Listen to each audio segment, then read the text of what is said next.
আমরা সবাই পক্ষ থেকে শনিবার এক জলসত্রের আয়োজন। প্রতি বছরের মতো এবারেও কুলটি থানার চৌরঙ্গী মোড় সংলগ্ন নিয়ামতপুর চিত্তরঞ্জন রোডের এলাকায় আমরা সবাই পক্ষ থেকে শনিবার এক জলসত্রের আয়োজন করা হয়, যেখানে পথ চলতি মানুষ সহ বিভিন্ন গাড়ি ও যানবাহনে যাওয়া যাত্রী ও চালকদের হাতে ভিজে ছোলা বাতাসা সহ ঠান্ডা পানীয় তথা শরবত তুলে দেওয়া হয়। আমরা সবাই আর উদ্যোক্তারা জানিয়েছেন, এই জলসত্রের আয়োজন তারা দ্বিতীয় বছরেও সফলভাবে করতে পেরেছেন। তাদের এই শিবিরের উদ্বোধন করেন স্থানীয় সমাজসেবী তথা ব্যবসায়ী মধুসূদন মুখার্জি। এছাড়াও উপস্থিত ছিলেন কুলটি ট্রাফিক আধিকারিক অনন্ত রায় সহ আরও অনেকে।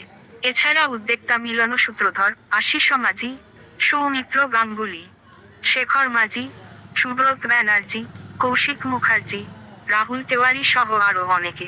এবছরও আমরা চৌরঙ্গী মোড়ের পাশে একটি পানীয় জলের ক্যাম্প করেছি, শীতল পানীয় জলের, যেখানে আমাদের সঙ্গে সহযোগিতার হাত বাড়িয়ে দিয়েছে সাধারণ মানুষ এবং প্রশাসন।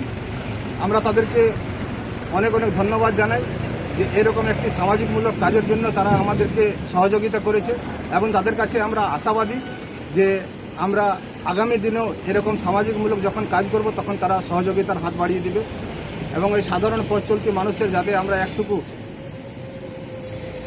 সহযোগিতা করতে পারি তার জন্য এই প্রচেষ্টায় আমরা সাধারণ মানুষকে বলবো যে আসুন আপনারাও আমাদের সঙ্গে সহযোগিতার হাত বাড়িয়ে দিন।